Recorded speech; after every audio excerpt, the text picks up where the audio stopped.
पूरा पश्चिम बंगाल का हर जनता का मांग दादा एक एदिके ताकिए इन्वेस्टिगेशन चल रहा है। वो भी डॉक्यूमेंट एविडेंस के आधार पर काम करेगा। उसका जो टीम था वो भी चेंज कर दिया और कोर्ट का निगरानी में वो लोग नया तरीके से इन्वेस्टिगेशन शुरू किया।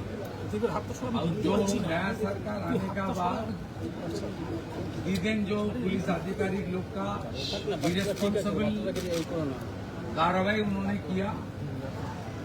पीड़ित परिवार को ममता बनर्जी का इशारा से रुपया देने के लिए आया। आरजी कौर का तोड़फोड़ कराया पुलिस को पकड़ा के। और जिस तरीके से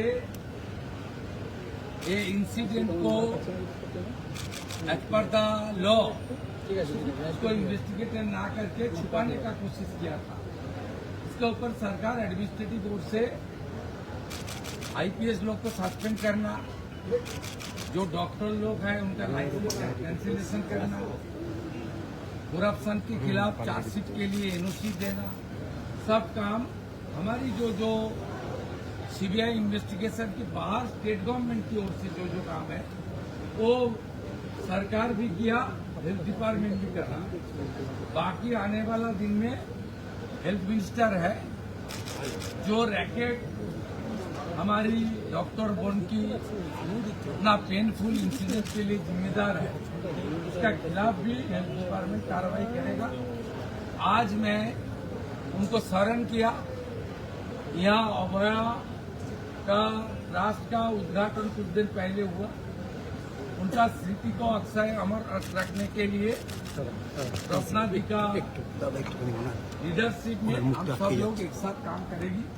और मैं पुलिस को डायरेक्शन दिया है सीबीआई का इन्वेस्टिगेशन का दायरा के बाहर जो क्रिमिनेशन के लिए जो वो भी एक बड़ा स्कैम है, वो उसके ऊपर इन्वेस्टिगेशन करके जो लोग उस दिन सीसीटीवी के फुटेज में था वहाँ का दीदेन एमएलए काउंसिलर और जो आदमी उसके खिलाफ कार्रवाई होना चाहिए।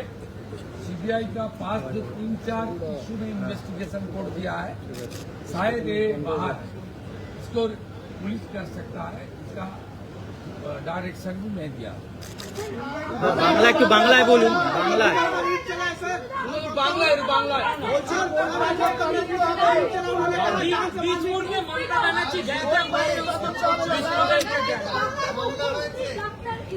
ব্যক্তিগত ডাক্তার তাকেও আপনি গ্রেপ্তারের দাবি জানিয়েছেন গোটা বিষয়টিতে। তৎকালীন মুখ্যমন্ত্রী যিনি ব্যক্তিগতভাবে চিকিৎসা করতেন, এই বিষয়টি নিয়ে কি বলবেন? যা আসবে দেখুন, যা আসবে ইনভেস্টিগেশনে জানলাম তাকে করবে, পুলিশের যেটা কাজ করবে। আর সিবিআই যে কাজ সিবিআই করা উচিত, এটা নিয়ে অনেকের মধ্যেই প্রশ্ন আছে, ওনার পরিবারের মধ্যেও প্রশ্ন আছে। টিম চেঞ্জ হয়েছে, কোর্টও খুব কঠিনভাবে দেখছে। আমরা মনে করি যে অনেক জিনিসের বিচার সময় লেগেছে কিন্তু বিচার পেয়েছে। যে হার মানা লড়াই আর না মানা লড়াই করছেন রত্না দেবী এবং শেখর বাবু, আমরা তার সাথে।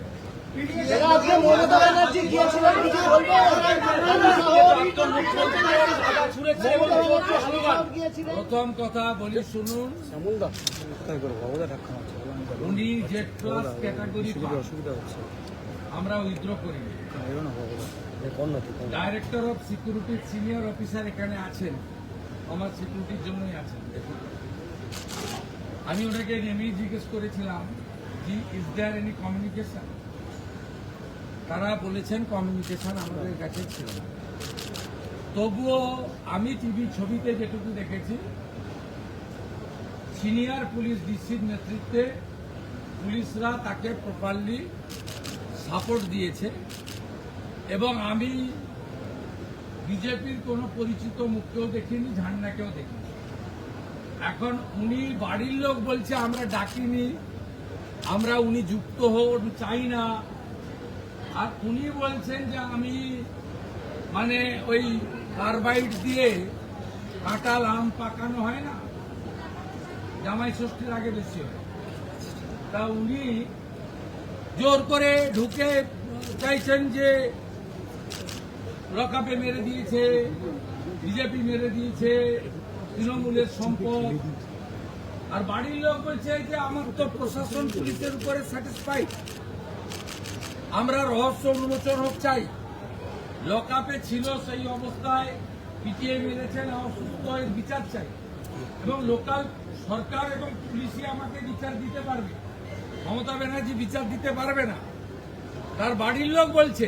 আর আপনি ওখানে ছুটির দিন একজন লয়ারকে সঙ্গে নিয়ে রাজনীতি করতে গেছেন পুলিশকে না জানিয়ে। পুলিশ তো এত বড় অ্যারেঞ্জমেন্ট করেছে দেখলাম, যেটা তো উনার পাওয়া, উনি এখন ওই ক্যাটাগরিতে পড়েন কিনা সন্দেহ আছে।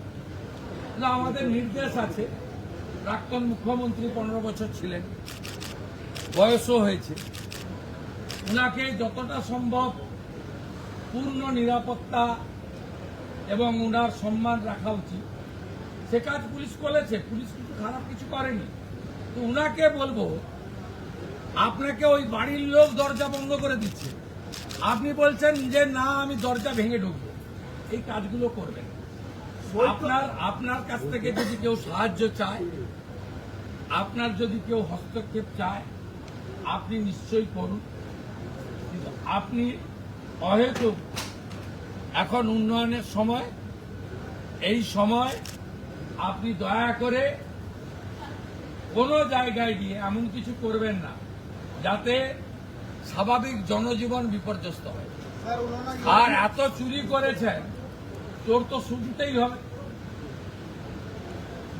এরপর থেকে কানে এই আপনার হেলিকপ্টারে চড়লে লাগিয়ে দেয়, ওইগুলো ব্যবহার করুন আপনি, তাহলে চোর শুনতে পারবেন না। বিজেপির পতাকাও ছিল না, বিজেপির কর্মীরাও ছিল না, এত বিপুল জনরস। আপনি তো আজকে অভয়ের বাড়িতে যেতে পারতেন ক্ষমা চাইতে, গামছা নিয়ে যেতে পারতেন, গলায় গামছা দিয়ে বলতে পারতেন এটার উপর দিয়েই তো গেছেন, রত্নাদি ভুল করেছি ক্ষমা করুন।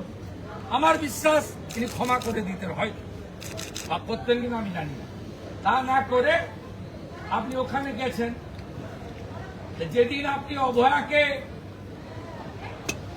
একটা স্টেট হসপিটালের ভিতরে মেরেছিলেন, প্রমাণ লুপাট করতে গেছিলেন, 10 লাখ টাকা দিয়ে কিনতে গেছিলেন, সেদিন আপনার গাড়িতে কাদা মাখাবে না কি ফুল ছুড়বে?